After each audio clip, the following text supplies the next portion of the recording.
reset and focus anew on outcomes that are achievable and which can help to build some momentum. With resolutions, we tend to be all in or all out. When we realize we're actually kidding ourselves, we just throw the whole show out the window and now go to nothing, the void, infinite, empty space.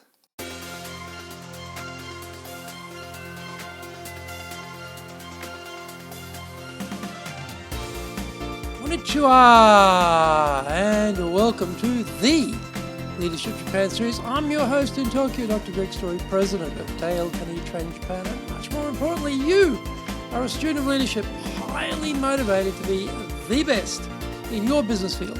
I post this podcast every week at midnight on Wednesdays, Tokyo time, so subscribe on iTunes to catch it. Today's show is brought to you by our public and in-house seminar series. We run 2 public seminars each month, both half days and full days, on popular topics like negotiations, public speaking, time management, etc. If you are seeking these types of skill solutions, you can host them in-house or just send people along to our public events. If you have a performance or people challenge in Japan, then maybe we can help you. Contact me at greg.story@dalecarnegie.com. Access our free white papers, guidebooks, reports, training videos, blogs, newsletters, course information, plus a truckload of stuff over there at our website, japan.dalecarnegie.com. I do 3 weekly podcasts, and if you have an interest in presentations, search for the Presentations Japan series on iTunes, and if you're interested in sales, then look for the Sales Japan series also on iTunes. Before we get going, today's handy Japanese phrase is surviving. Nantoka. Nantoka. Last time we did how are things doing? How have you been recently? Saikin wa dou desu ka? How are things going? Saikin wa dou desu ka? To which you could answer, nantoka. Doing okay, surviving. Nantoka. How are things going? Nantoka.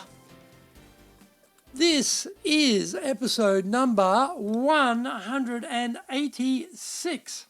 And today we are talking about a 3-day train wreck.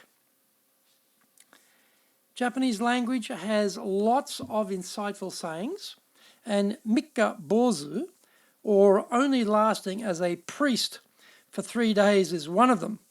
It means we wilt in our determination and fold after just 3 days of commitment. On day 1, when we start the new year, we are full of resolve, like an aspirant priest. The daily reality as we move through the year, though, saps our ability to deliver on our initial best intentions. If you feel a mikka bozu departure coming on over the next weeks and months, here are a couple of ideas on how to deal with that less than satisfactory turn of events. Don't beat yourself up. You may have been setting goals when flushed with the excitement of the moment, but the cold dawn of reality has now sunk in, and you realize that maybe you were being a bit too presumptuous. No problem. Reset and focus anew on outcomes that are achievable and which can help to build some momentum. With resolutions, we tend to be all in or all out. When we realize we're actually kidding ourselves, we just throw the whole show out the window and now go to nothing, the void, infinite empty space. Rather than an all or naught approach, how about a recalibration on what is more realistic and possible? Can we see the realization of a few steps which further down the track will lead to bigger goals being achieved? Can we carve off a few bite-sized pieces which we can actually consume? They are there, so let's pick these out and attach some realistic milestones around their completion. Focus on the possible. Some goals are more easily achievable than others. Start with doing those activities which will lead to wins. Success breeds success, and we're often confidence players. The more we succeed, the more emboldened we are to try to do more. Let's set ourselves up for success by allowing ourselves to actually win. This is a good strategy. Piling up small victories over ourselves, our weaknesses and shortcomings, creates positive momentum to help keep us moving forward. Coming out of our comfort zone is scary stuff. So let's still do that, but in a way that doesn't blow us up right at the start. Don't be influenced by others. We may have set bigger goals than we could chew because we were listening to what others were doing. Some guru was spruiking big, hairy, audacious goals, and we were carried along for the ride. Keep in mind that some of these gurus make their living from occupying the gap between your goal and your ability. They project themselves as the solution to bridge that gap. So, it is in their interest for you to feel inadequate. There is an earner in there, but it's not for you. Or we may be influenced by what our family or friends are doing. We need to keep up with the Joneses and we feel pressure to do more than we should. Better to concentrate on what we need to do at the pace and in the way we need to do it. The hare and the tortoise race is a famous fable about the ability to be self-aware and to play to your strengths. Slow and steady often wins the race, but the key word here is steady. Keep going, have it slowly, rather than handing back your priestly robes and a peak after 3 days and quitting. What can we do? I like that quote from the Green Bay Packers coach Vince Lombardi about blocking and tackling being the keys to success in football games. Reflecting on my own 46 years of training in traditional Japanese karate, we always start our training with the basics.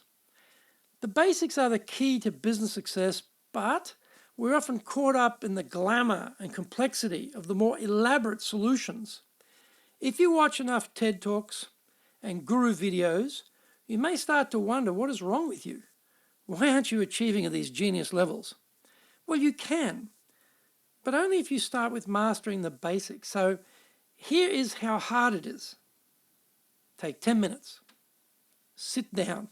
Get out your pen, some A4 paper, and in the middle of the paper, circle the words, the basics. Around those words, start adding other circled words that describe what the basics of your business are. Having fleshed them out, now add numbers to the circle words, the priority of importance of each of these selections. 10 minutes later, you have a game plan on where you need to start working and on what. It's not hard. It's likely to be very practical and realistic and directly correlates with your success in your profession. If you focus on the basics, then momentum is invoked. Ideas will come and things start to happen. So, don't give up like a mikka, bozu. As the philosopher Mike Tyson told us, everyone has a plan until they get punched in the mouth.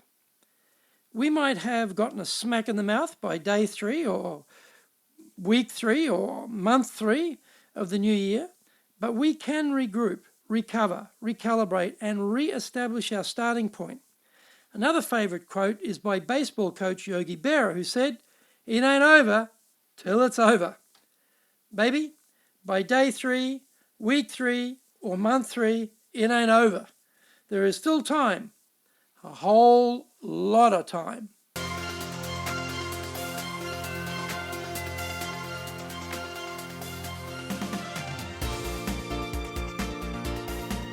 Thank you for joining the Leadership Japan series, and we hope you enjoyed today's show, brought to you by the Seminar Series. As mentioned, if you have a performance or people challenge in Japan, then maybe we can help you. Contact me at greg.story@dalecarnegie.com. Also, remember to access your Dale Carnegie training, free reports, white papers, guidebooks, training videos, blogs, newsletters, course information. Man, there's a truck of stuff over there. It's at our website, japan.dalecarnegie.com. Check out my other podcast, the Presentation Japan series released on Monday nights, midnight in Tokyo, and the Sales Japan series released on Tuesday nights, midnight Tokyo time. Both are on iTunes.